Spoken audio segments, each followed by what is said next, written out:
Saya bayangkan bahwa partai besar semacam PDIP sebetulnya diam-diam udah bikin survei internal bahwa kalau threshold dihilangkan, calon PDIP itu pasti kalah dengan calon Refli Harun Zainal. Karena suasana udah berlangsung, bahwa orang menganggap bahwa biangnya adalah partai-partai besar ini yang ingin pasang barrier to entry itu kan. Jadi mungkin sekali PDIP juga bikin hitungan bahwa dia pasti kalah. Kalau dia berani kan PDIP kasih aja konferensi pers. Oke, kami partai yang kuat, kami tahu legitimasinya besar dan kami punya cap market, karena itu kami dinolkan pun kami bersedia untuk bertarung. Coba itu diucapkan. Kalau memang betul-betul partai besar dan berkualitas, ucapin itu. Golkar juga coba ucapin itu. Kan itu yang kita tunggu. Kalau mereka bilang mereka bona fide, ya udah bikin parameter yang jujur aja kan. Apa yang ditakutin? Kalau cuma kompetisi dengan 0% itu dia udah pasti menang. Jadi ini soalnya tuh. Jadi secara etis sebetulnya ini partai-partai yang pengecut itu. Ntar doang tapi nggak berani tarung.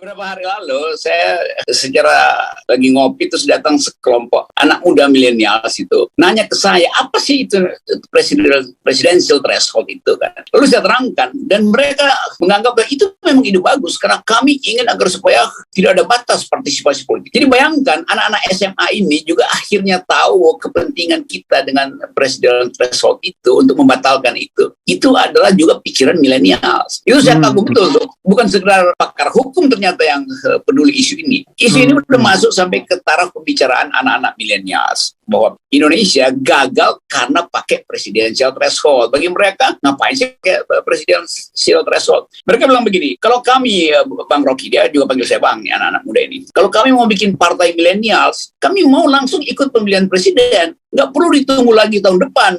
Kami mesti buktikan ikut presidential threshold. Jadi mereka justru yang ingin agar supaya direct demokrasi ini betul-betul dilakukan aja sekarang kan. Jadi itu pentingnya kalau kita ketemu anggota DPR, mungkin anggota DPR kaget-kaget. Bahwa justru pemilih muda ini atau calon pemilih baru di 2024 yang menghendaki presidential threshold itu nol. Ini kan satu upacara baru di dalam politik kita, bahwa inspektur upacaranya adalah millennials yang memerintahkan supaya presidential threshold nol. Nah, mereka ingin menghilangkan itu. Mereka nggak ingin menghilangkan presiden. Hanya threshold ya. Thresholdnya yang mereka ingin hilangkan. Dan itu masuk akal betul kan? Jadi Bung Rocky ya, kita tahulah bahwa presidensial threshold diterapkan memang dalam rangka hal yang buruk sebenarnya. Walaupun di wajah depannya kelihatan baik ya kan, memperkuat sistem presidensil ya kan, bahwa yang namanya presiden harus punya dukungan, yang akhirnya terbukti semua klaim itu tidak benar semua. Intinya adalah bagaimana cara mudah dan murah ya untuk memenangkan kontestasi presiden dengan menjamin bahwa lawan Anda cuma satu saja agar terjadi pilpres, karena kalau calon tunggal belum bisa karena nggak boleh borong semua.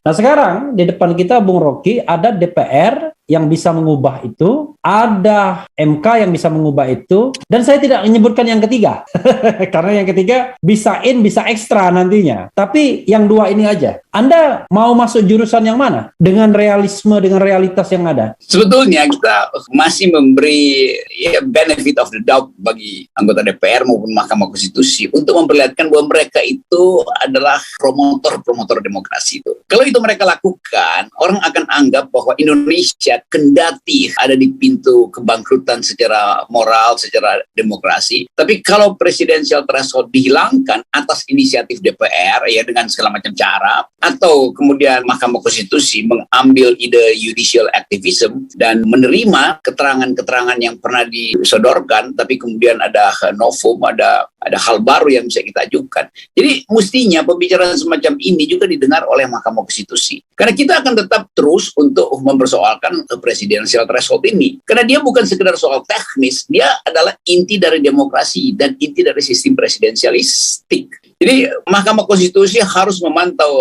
Refli Harun, Uceng, segala macam itu, Bivitri, karena sistem ketatanegaraan kita harus juga ditopang oleh kemampuan argumentasi akademis tuh. Jadi sebetulnya kemampuan kita ini yang ingin kita promosikan pada publik, bahwa kita tidak ingin mengambil keuntungan dari presidensial threshold yang kita buat nol itu. Kita ingin justru menambahkan bagian baru pada millennials tadi supaya mereka percaya bahwa kompetisi itu betul-betul fair. Kalau buat kita mungkin kita anggap ya udahlah itu masanya udah habis buat kita. Tapi tadi millennials yang bertemu saya, mereka ingin kompetisi fair. Jadi jangan ada barrier to entry. Nah, presidential threshold itu ada barrier to entry. Dan itu buruk bagi kekuasaan. Dalam bisnis juga kan buruk kalau ada barrier to entry. Jadi bagian ini yang ingin kita perkuat terus. Kita jadikan ini gerakan nasional anti presidential threshold. Dan saya kira makin tumbuh kesadaran itu. Saya kira DPD udah bagus. Beberapa partai yang tadinya juga masih ragu-ragu seperti PKS dan Demokrat. Saya bertemu dengan beberapa pengurusnya dan menganggap oke, kita akan berjuang untuk presidential threshold.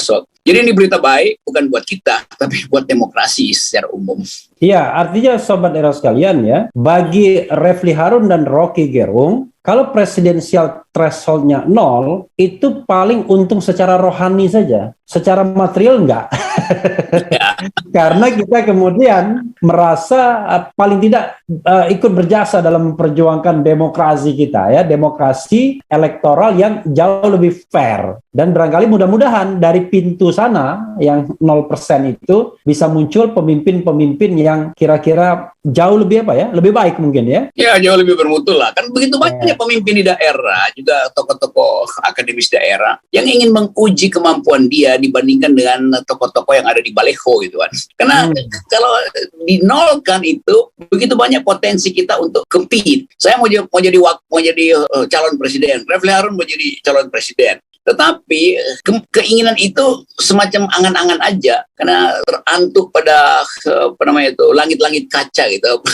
Glass ceiling gitu, yang kita cuma bisa lihat ada kompetisi, padahal sebetulnya itu palsu. Jadi betul-betul kita ingin agar sebuah Mahkamah Konstitusi itu ambil inisiatif untuk melakukan terobosan itu, dan kita akan paksa itu secara akademis dan secara argumen. Oke, Bang Rocky, berarti saya akan menagih Anda untuk berpartisipasi dalam 2 area. Kalau saya dalam 1 area, mungkin saya akan berpartisipasi sebagai seorang lawyer nanti di Mahkamah Konstitusi untuk mengajukan kembali. Nah, Anda saya harap berpartisipasi either sebagai nanti ahli atau sebagai pemohon. Tapi kalau sebagai pemohon, Anda kan cuma menyerahkan tanda tangan dan fotokopi KTP, selesai. Karena itu Anda harus menjadi ahli yang bisa menerangkan dari sisi akal sehat kenapa presidential threshold harus dihilangkan berdasarkan current situation. Kan kira-kira begitu. Betul. Karena kalau saya udah siapkan. Yang kemarin, ya. Udah.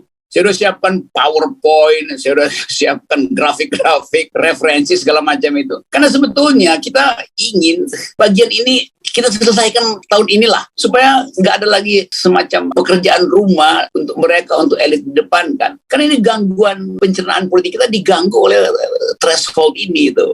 Itu nggak benernya tuh. Bayangkan misalnya nanti kalau dia dibatalkan lagi oleh MK, orang frustrasi dan energi untuk berkompetisi hilang. Keinginan untuk membersihkan negeri ini tuh ya kita ragu-ragu lagi akhirnya kan. Jadi cuman ini sebetulnya tuh. Tentu korupsi itu ya termasuk PCR gate tuh kita akan lanjutkan. Tapi itu kan teknis yang bisa berubah-ubah tuh. Soal korupsi itu nanti ada kasus lain. Tapi soal presidential threshold itu mesti jadi konvensi ketatanegaraan. Presidential threshold itu adalah temuan paling bagus dari demokrasi, karena itu dia mesti kita jadikan konvensi, kalaupun belum bisa dijadikan dasar keputusan legal. Tapi secara manusia beradab itu ingin ada kompetisi yang betul-betul tidak terhalang. Nah, threshold itu kan menghalangi niat orang untuk saling menguji itu. Jadi inti etisnya kita kenali, dan karena itu semua yang merasa terganggu, mari kita sama-sama perbanyak judicial review itu dari semua daerah. Kan semua bisa lakukan judicial review kan, minta judicial review. Misalnya 100, 200, 300, 1000 judicial review. Saya bayangkan misalnya Muhammadiyah itu punya kira-kira 200 universitas. itu bisa bikin 200. Demikian juga LSM di Indonesia mungkin udah 500, ya udah 700. Jadi ribuan dalil bisa kita ajukan supaya Mahkamah Konstitusi betul-betul dia ini serius betul. Jadi gerakan ini akan kita pelopori supaya kita bisa jumpalitan dengan konsep ini. Ya, sahabat daerah sekalian, intinya adalah kesempatan ini juga saya dan Bang Rocky ingin mengkampanyekan, ayo kita tolak sama-sama presidensial threshold, salam 0%, dan nanti jalannya kita geruduk MK rame-rame. Yes. Mengajukan permohonan sebanyak-banyaknya. Tidak usah saling tunggu, duluan saja. Pokoknya kita bertemu di jalan, bila perlu kita bertemu di Tanah Abang. Sama-sama mau mengajukan permohonan, ada 700 pihak. Karena Tanah Abang MK sudah dekat itu berarti.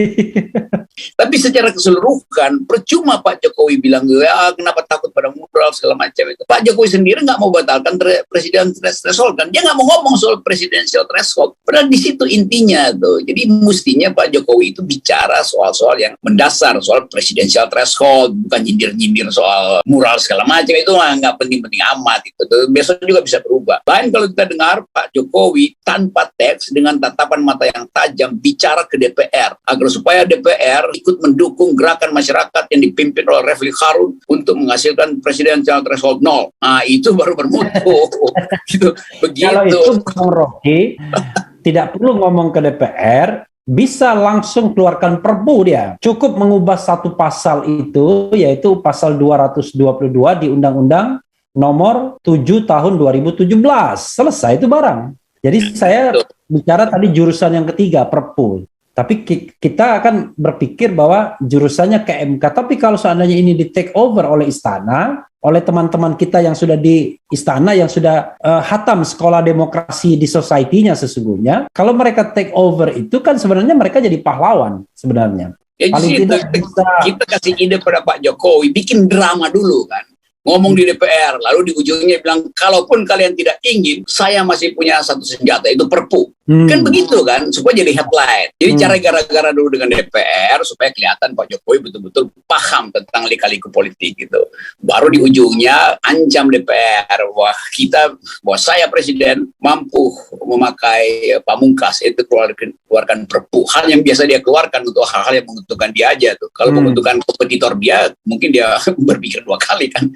Karena ini perpu yang akan menguntungkan kompetitor. Tapi kita tunggu keajaiban dari istana. Keajaiban. Ya, jadi bayangkan ya, hajat hidup orang banyak, bukan hajat hidup elit, bukan hajat hidup Rocky Gerung, Refli Harun, dan semua yang orang ingin berkompetisi di dalam wilayah politik. Ini saja sulit direalisasikan. Padahal kalau presidensial threshold 0, ini rasanya tidak ada yang dirugikan, karena Pak Jokowi sendiri kan tidak bisa nyalon lagi di 2024. Sementara partai seperti PDIP yang sudah dijamin ada golden ticket, itu juga tidak kehilangan haknya, ya kan, untuk mengajukan pasangan calon. Sekarang memang dia punya hak eksklusif karena sudah lebih dari 20%, tetapi dia kan tidak hilang haknya. Jadi kalau kita hidup bersama-sama dalam politik kewarganegaraan yang lebih beradab, ya, barangkali kan memberikan kesempatan kepada orang dan kita sama-sama berkompetisi itu jauh lebih membahagiakan daripada kita lari tapi kita start 100 meter di depan. Saya bayangkan bahwa partai besar semacam PDIP sebetulnya diam-diam udah bikin survei internal gitu, bahwa kalau threshold dihilangkan, calon PDIP itu pasti kalah dengan calon Refli Harun Channel, kira-kira begitu. karena suasana udah berlangsung, bahwa orang menganggap bahwa biangnya adalah partai-partai besar ini yang ingin pasang barrier ini, threshold ini, barrier to entry itu kan. Jadi mungkin sekali PDIP juga bikin hitungan bahwa dia pasti kalah kompetitor kalau dinolkan barrier itu, thresholdnya dinolkan. Demikian juga Golkar sebetulnya kan, karena memang ada calon di situ kan. Kan kalau PDIP maju calonnya siapa itu, kalau Golkar maju calonnya siapa.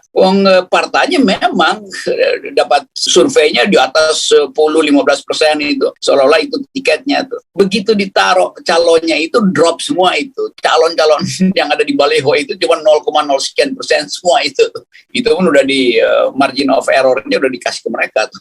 Dengan margin of error, tambah error lainnya katanya bisa sampai 8% tuh perbedaan, bahkan belasan persen.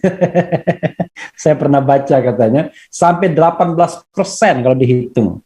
Saking errornya katanya apa namanya survei Statistik. RP ya.